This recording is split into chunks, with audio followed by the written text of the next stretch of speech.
South Korea. Thank you very much, Brett. We take you directly to Texas, where the sheriff has a new briefing and new information tonight on the church shooting over the weekend. Let's listen in. Your thoughts and prayers, they're very much welcome and very much needed during these troubling times. The Texas Rangers, DPS personnel, the FBI, ATF, and Wilson County Sheriff's Office, and several other agencies continue to work continuously over the past 2 days. Yeah, I'd like to mention something about the Unified Command. There are many, many agencies involved in this investigation, and we are unified into one team with one mission. And in my opinion, this investigation right here is what right looks like.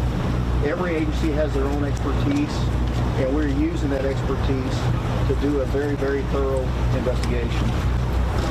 As far as the investigation, we've collected a substantial amount of evidence to piece together what happened here.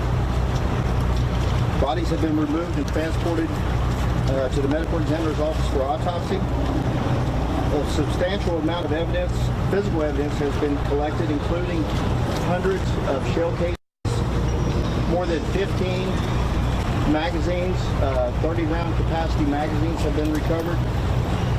The suspect vehicle has been processed with the suspect's body inside. Multiple interviews have been conducted in numerous cities and other states. Victims have been identified and next of kin have been notified. What needs to be done from this point, we need to finalize the list identifying the deceased victims and complete the notifications of next of kin. We plan to have that done and release the victims' names as soon as possible. Tonight, we hope to finish the evidence collection process, and we'll begin forensic mapping and trajectory analysis tomorrow. What I can tell you is today, the autopsy was performed on the shooter, and if you notice, I use shooter instead of the suspect's name. We do not want to glorify him and what he's done. But the autopsy was conducted this morning, and what I can tell you is he sustained 3 gunshot wounds. 2 gunshot wounds were from the armed citizen. One of those was in the leg and the other one was in the torso. And he had a third gunshot wound, which the medical examiner described as being consistent with being self-inflicted. There's no change regarding the victims. We still have 4 in serious condition, 10 in critical condition, and the number of deceased has not changed. Where was the third wound? Good afternoon. So I just want to commend the commander from DPS for not mentioning the shooter's name. We certainly don't want to glorify what has happened there. There's a couple of campaigns out there. One is called Don't Name Them, where we don't talk about the shooter. We don't see his name out there in the press, so it doesn't encourage other people to do horrific acts like this. I can tell you that the scene in there is horrific, is not even a word to describe it. I certainly want to commend the first responders who went in there from fire, EMS, and the police department, and the FBI and the DPS Ranger evidence teams that are in there now taking care of this. I think that's an important part we should all always remember. I know there's a lot of questions about the FBI NICS system and how did the person get the weapons. I can tell you that for the 4 purchases that he made, the NICS system did their required checks, and there was no prohibitive information in the systems that we checked that say that he could not have purchased that firearm. There are 3 checks that are conducted. One is of NCIC, one is a criminal history check, and another one is an indices on the NICS system itself. So in all 3 of those databases, there was not information that we would have said was prohibitive for that man to get the firearm. Thank you very much. The question was, the third gunshot wound was to the head, the one that was self-inflicted. Is that a failure of the U.S. military to not inform you guys that you should have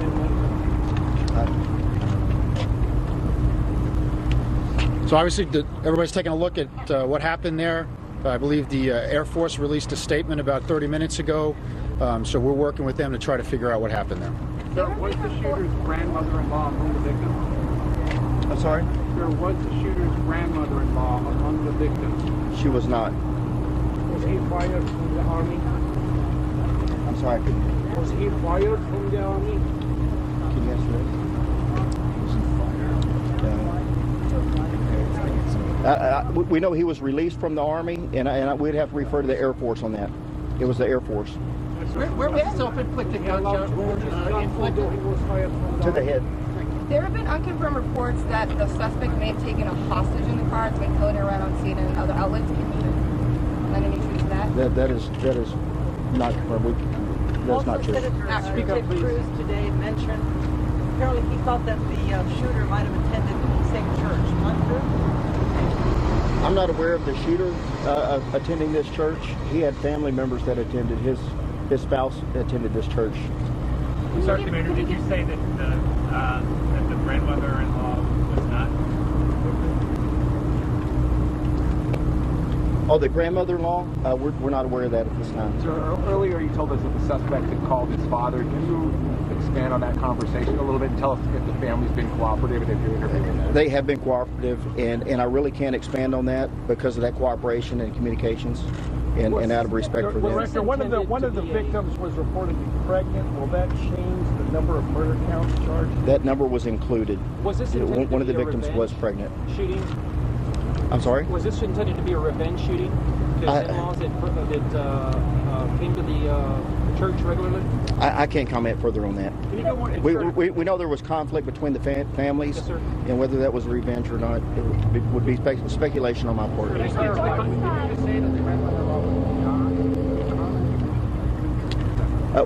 We're not aware if we're unaware if she's one of the victims or You're not. unaware, but you can't say no for sure. I can't.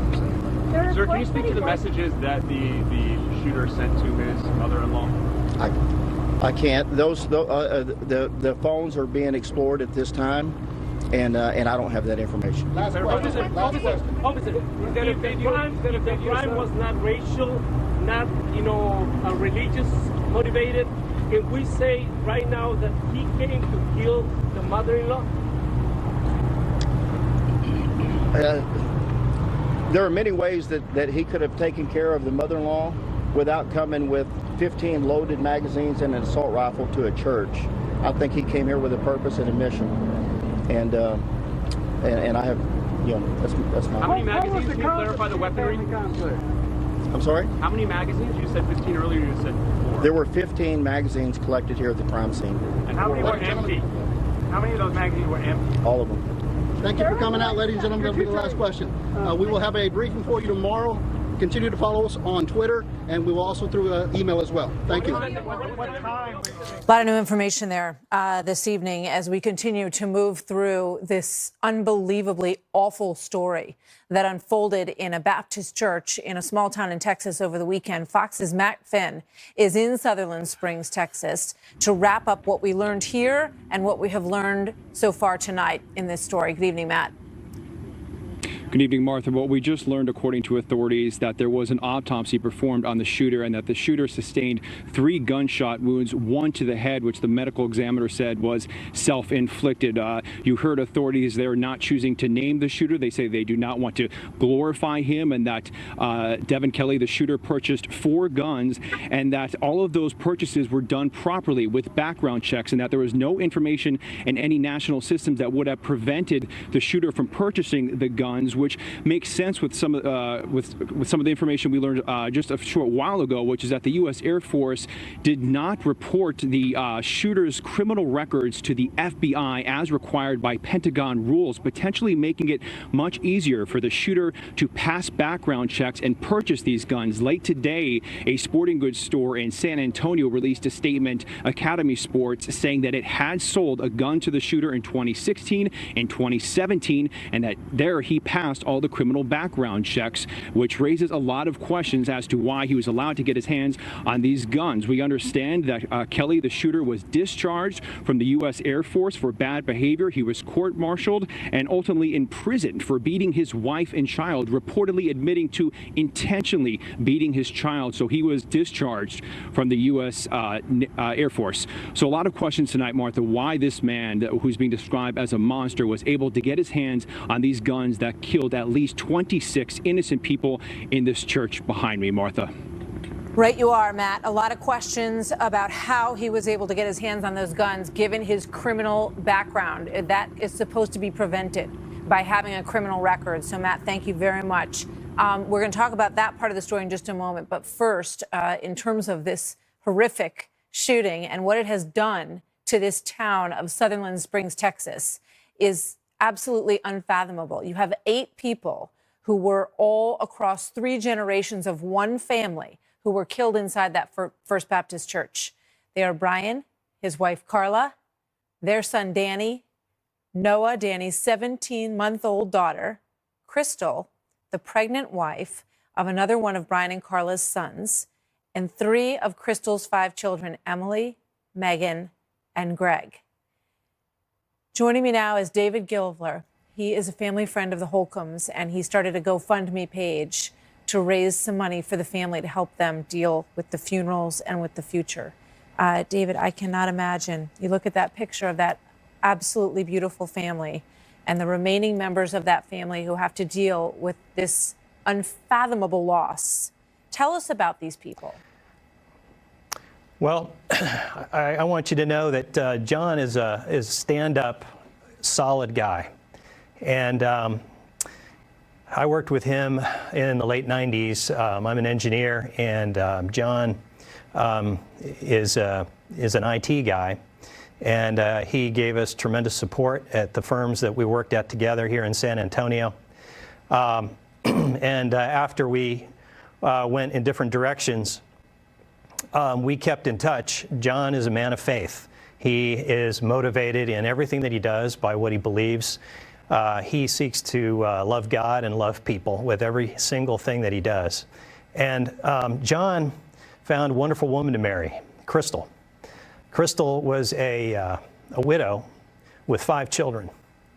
And John married Crystal and took her children as if they were his own, and he has always loved them and cherished them as though they were his blood. And now John and Crystal were expecting their first child together, and this tragedy has just brought a bitter, bitter end to that. So John is one of those guys that you don't meet very many of, that kind of person. They're solid. You rely on them, and we need people like John and his family in this country. They are the salt that preserves us. So there's a GoFundMe page. I mean, I know people are listening to you and they just want to help. Well, how do they do that? Well, we set up a GoFundMe page. It's at GoFundMe.com, and it's got an extension that's something like John Holcomb Family Funeral Expenses. John has 8 or 9 people to bury in his family all at once. And not only is he staggering under the emotional reality of what's happened, but now he's got to come up with funeral expenses. So we are trying to raise $72,000 to help John with those David, you're a good friend tragic in a expenses. Time of need, and we will all keep this family in our thoughts and prayers. It almost sounds cliche to say that after all of these shootings that we watch, but it is something that everyone can do. And we do that, and we also will help financially as well, and we hope other people will do that. David, thank you very much for the tribute to your friend and his family tonight, and we thank you for being here. Thank you. It was a real privilege to be with you. You bet. Thank you, sir. So here now with more on this story, Mark Furman, a former LAPD detective and a Fox News contributor, Candace DeLong, a former FBI agent and criminal profiler. She is now the host of Investigative Discoveries, Deadly Women. Good to have you both with us tonight. I'm sad that it's on just another one of these unfathomable killings. And I think people want to know how we can stop this. You know, Candace, let me start with you, because you hear his profile. He assaulted children. He split open the skull of his stepson. He assaulted animals. He assaulted his wife. This man was a powder keg. And unfortunately, and we're going to get to the gun issue with Mark Furman in just a moment, somehow he was able to get his hands on, you know, we know he had the motive and he could have done it in a number of ways, but he was able to get his hands on some machinery that helped him mow down those people in just a few minutes.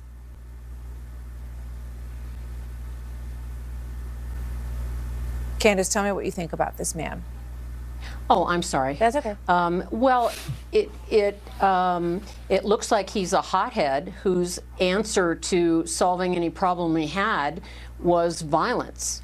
And anybody that would cause a skull fracture in a child and starve his own dog and beat the dog just doesn't belong in our society. The motivation, I will speculate that it does certainly look like part revenge and part just venting his anger, rage for whatever it was that was bothering him. Chances are he's been a brute and a bully his entire life, and he likes to dominate other people through violence. You know, Mark, when you hear this information about the Air Force discharging him, then court-martialing him, then he spent, I think, about 21 months in prison for these assault charges to a woman and to a young baby. How is it that that information isn't passed along to the FBI? Well, Martha, I think it's supposed to be passed along, but the Department of Defense, sometimes those things get dropped in between two federal agencies. I don't think anybody would find that surprising. But I think in the wake of this tragedy, I think there should be some due diligence that you have a check and balance on the military and the Department of Defense and the federal NCIC system, so this never happens again. I mean, you say people wouldn't find it surprising. I find it extremely surprising. I mean, you know, when you let someone out into the public, they've been discharged and they spent time in prison for assaulting a baby and a woman. Why would it not be part of their discharge to make sure that they are put into those databases? In other words, what are the databases for if not to prevent someone like this from getting their hands on a weapon that he took a picture of on his couch and called it a name that starts with a B? He was so excited to have this gun. Well, I agree with you, Martha, but I think it should go farther than that, and I believe Candace would probably agree. I think any domestic violence should be a felony when you have a man that is of superior size and strength that abuses, hits, strikes a woman or a child. It should be a felony, and there should be mandatory and immediate psychological screening of that person. I mean, this person in this shooting had a mental defect that was so severe, he murdered 26 people just because he was angry with his in-laws, or supposedly he was angry with his in-laws. This is a violent man that should not be out among us, that is beating women and children, and then because of that, he is out and he is able to do this shooting. It's horrific, and our system obviously does not work. This is very different than what we saw in Las Vegas. There were a lot of markers for this man, as Candace points out, and as we know from his criminal background. It's just unfathomable, and we need to fix the system. You know, it's too late for these poor, tragic people who lost their entire family and the other people there as well. But it doesn't measure up, and it's not right. Candace, thank you very much. Mark, good to see you both tonight. We got a live update earlier this evening, as you saw. So coming up next, we will get into this. The United States of America stands in solidarity with the people of Japan against the North Korean menace. President Trump plans to have more tough talk for the rogue nation. He heads to South Korea in the next few hours. What message will he bring after his talks in Japan? David Bossie and Governor Mike Huckabee with their unique takes on that and other news in the Trump administration when we come back. And in the span of a weekend, is the Bush-Clinton era over? Two families who dominated American politics for decades, now lashing out at the current political environment, why their protest may signal a whole new era coming from American voters. Tonight, President Trump set to leave within the hour now for South Korea, which is a crucial part, obviously, of this Asia journey as the threat of a North Korean nuclear strike escalates. It comes after a busy couple of days in Japan, where the president, alongside our ally, took a strong stance against the aggression that is presented by the rogue regime. The regime continued development of its unlawful weapons programs, including its illegal nuclear tests and outrageous launches of ballistic missiles directly over Japanese territory, are a threat to the civilized world and international peace and stability. We will not stand for that. The era of strategic patience is over. Chief White House correspondent John Roberts, live in Seoul, South Korea. where the president is expected to land in just a few hours from now. Hi, John. Martha, good morning to you from Seoul, South Korea. The president left his hotel in Tokyo just a short time ago, headed for the Yokota Air Force Base. He's supposed to arrive here in about 3 hours' time. The first order of business when he gets here to South Korea will be to visit many of the 37,500 troops who are stationed here in South Korea at Camp Humphreys. One place that the president will not be going during his two-day visit here, though, is the demilitarized zone. There just wasn't enough time to go to Camp Humphreys and the DMZ, so they thought talking to the troops at Camp Humphreys the better way to go. President got a big show of support, as you mentioned, from the Japanese Prime Minister Shinzo Abe yesterday in Tokyo, despite the fact that the president has been roundly criticized for using fiery rhetoric against North Korea. Abe said yesterday at a press conference, was early in the morning New York time, that he is 100% behind President Trump. Listen here. Japan consistently supports the position of President Trump when he says that all options are on the table. Some people said that my rhetoric is very strong, but look what's happened with very weak rhetoric over the last 25 years. Look where we are right now. And the president striking an optimistic tone ahead of his meetings with South Korean President Moon Jae-in later on today. The president tweeting earlier this morning from Tokyo that Moon is a, quote, fine gentleman and that we will figure it all out. But Moon, who has to live in the neighborhood with both North Korea and China, has got his own concerns. Recently, he sought to calm tensions in a dispute with China over the U.S. THAAD anti-missile system that is stationed here in South Korea. He is also going to meet with Xi Jinping on the sidelines of the APEC summit in Da Nang, Vietnam later on this week. Certainly Xi Jinping would like nothing better than to kind of get in the middle of the friendship between the United States and South Korea. Moon Jae-in also trying to ratchet down tensions with the Hermit Kingdom, inviting North Korea to participate in next year's Winter Olympics here in South Korea. And while the president and President Moon Jae-in do see eye to eye in a lot of aspects of what to do about North Korea, there's one area where President Trump not very happy with the current status of relationship with South Korea, and that is over trade. The president thinks that trade between the United States and North Korea is neither free nor fair nor reciprocal. He is upset with the Korea-U.S. free trade agreement. He's threatened to rip it up. So that could be a point of tension between these two leaders when they meet here in South Korea, Martha. Indeed it could. John, thank you very much from Seoul, South Korea tonight, or this morning there. David Bossie with Trump's 2016 deputy campaign manager, and he is with President of Citizens United, I should say. And Mike Huckabee is former governor of Arkansas. Both are Fox News contributors. Gentlemen, welcome. Great to have both of you with me tonight. You know, Governor Huckabee, let me start with you. The president, I think, hit the nail on the head when he said that rhetoric has been weak over the last 25 years, and it hasn't worked. I mean, it's a very quantifiable way of looking at it in terms of how aggressive North Korea has become during that time frame. You could add Iran to that list as well. What does he need to do as he moves through this trip? I think he's doing it, Martha. You know, he didn't bring James Taylor over to sing "You've Got a Friend" when he visits Japan or South Korea, because he doesn't have to. He's showing that the U.S. is the friend that will stand up against the bully of North Korea, and that will also stand up to China and tell them, look, we not only have military power, but we know what to do with it if we have to use it.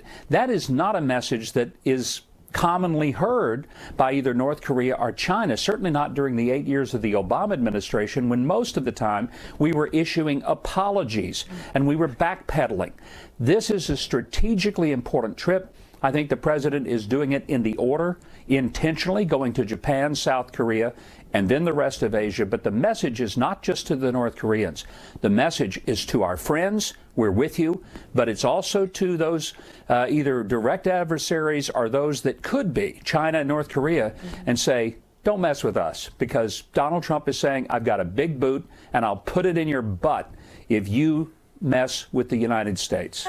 That's a uniquely Governor Huckabee way of putting it. For those of you who might forget, after the horrific killings at Bataclan in France, John Kerry decided that it would be a good idea to send James Taylor to France to sing "You've Got a Friend." And that's what the governor was referencing as well. David Bossie, your thoughts on this? Well, I think the governor's exactly right. The president's doing this trip exactly the right way so far. It's been a very good trip to Japan. The Reagan style of peace through strength is really what we're seeing here.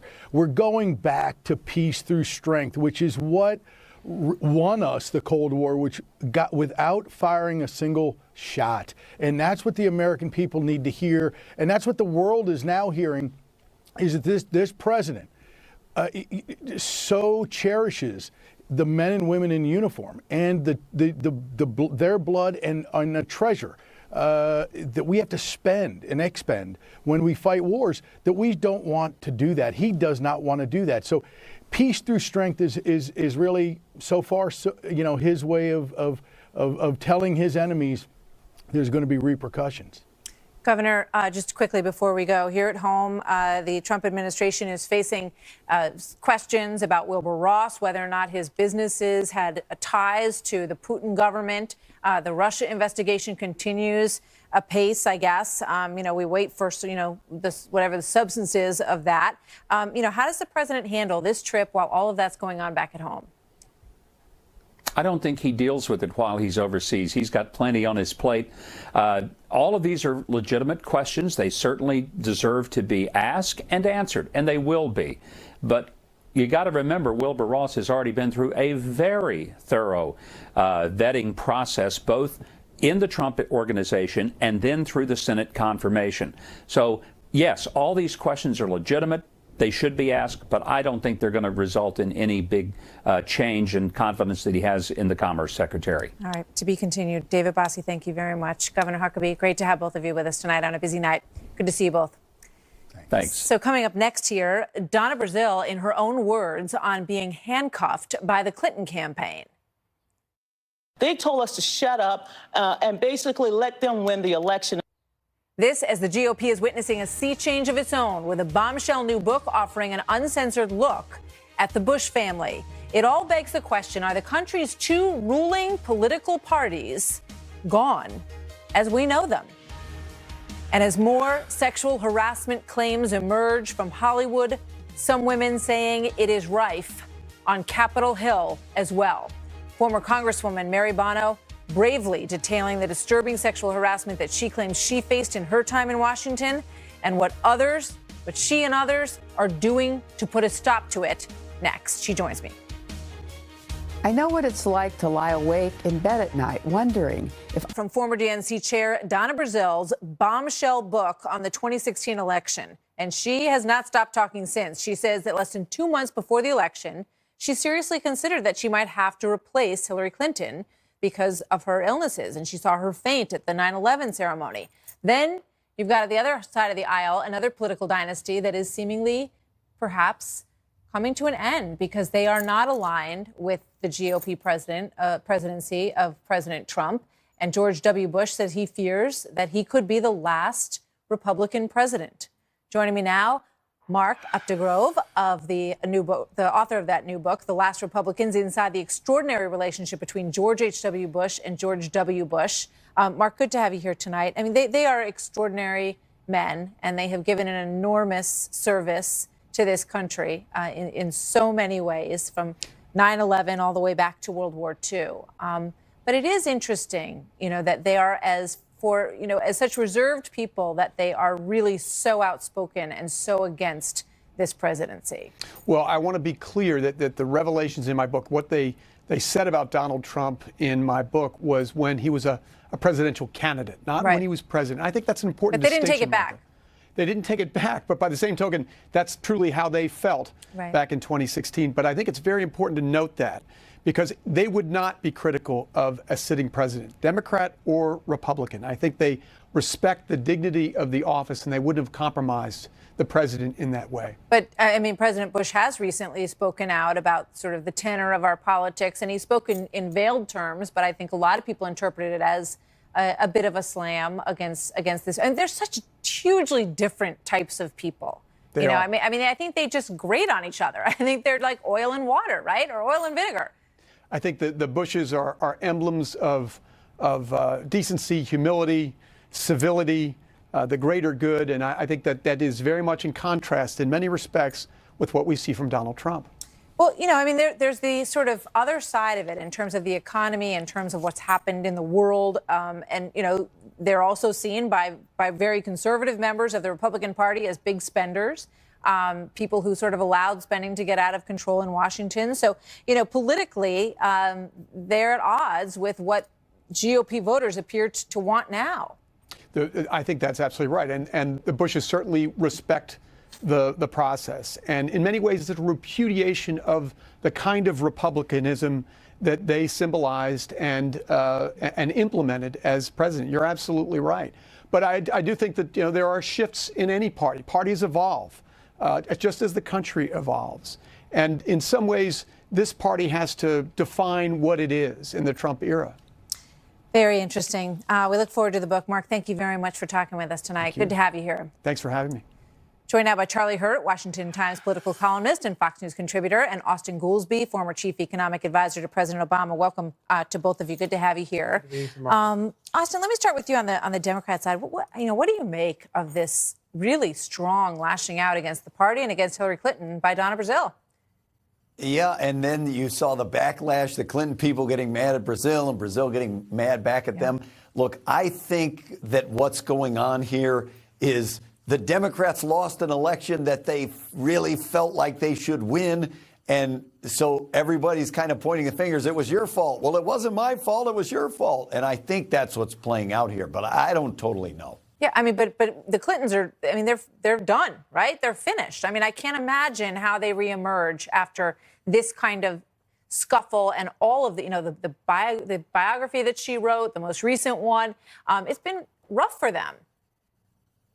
And it seems like it has definitely been rough for Hillary Clinton, especially. But as I say, they want to relitigate these battles because everybody on the Democratic side kind of looks and says, what happened? How did we lose this? And especially now that they've seen what President Trump is doing, they're like, how could we have not won that election? Somebody must have messed something up. Yeah. What a great name for a book. Charlie, what do you think about the premise here that we are sort of witnessing and watching the end of these two huge political dynasties that most of us grew up with? I think it's fascinating, and it's a marvelous juxtaposition between the two parties. It is very true. And this crack up that we're seeing in the Democratic Party, I think, is a long time in coming. But I think the reason, you know, there's been so much focus in the media on the Republican side because Donald Trump came in. It was a pretty spectacular 2 years of political watching as he sort of routed the Republican establishment and beat more Republicans than he did Democrats. And so, but there was sort of a steam valve, and he was allowed to get through and actually win. And what we didn't realize, or we sort of suspected was going on the other side is you had this insurgent in Bernie Sanders who was coming along, and it was the same sort of standoff. But the Clinton machine was so powerful and was so connected all across the party that they managed to to close that steam valve. And now we're looking at a powder keg that I think it's going to get much worse for Democrats before it gets better. And I think they're in rough shape, largely because of the lack of honesty that's going on. Yeah, I think George Clooney said something today. I didn't see the whole comments, but about, you know, how there doesn't seem to be any sort of tenable 2020 candidate on the Democrat side. And I wonder what you think, Austin. You know, is this, you know, if the Clinton dynasty is done, right? If you can sort of put a fork in that moment of history, what does the next Democrat candidate look more like Bernie Sanders or more like a Clinton? Well, I don't know. It might be some third thing. I mean, when Barack Obama ran in 2008, certainly this early, he was not on many people's radar screens outside of here in Illinois. I think the flaw that the DNC had and the approach of the Clintons that the Democratic Party had was one of anointing. And the Democratic Party has never really been that big on anointing. You know, as Bill Clinton said, the Democratic Party wants to fall in love. So I think they should open the doors. Let's have all kinds of different candidates and see who has some talent and who has some skills. We'll see who they can fall in love with. And Bill Clinton's very good at falling in love. Oh, my gosh. We'll leave it on that. Charlie, thank you. Austin, thank you very much. We'll see you guys next time. Thanks. All right, coming up next, the Prince of Saudi Arabia has just arrested dozens of other princes and high-ranking officials in Saudi Arabia. They're being held in fancy hotels tonight in Riyadh under lock and key as he tries to make big changes in the kingdom. He is a fascinating 32-year-old prince. He has decided to let women drive. Can you imagine? So what comes next? Because remember that Osama bin Laden rose up to fight this kind of change in his own country. So what happens now? Mark Thiessen and James Rosen weigh in next.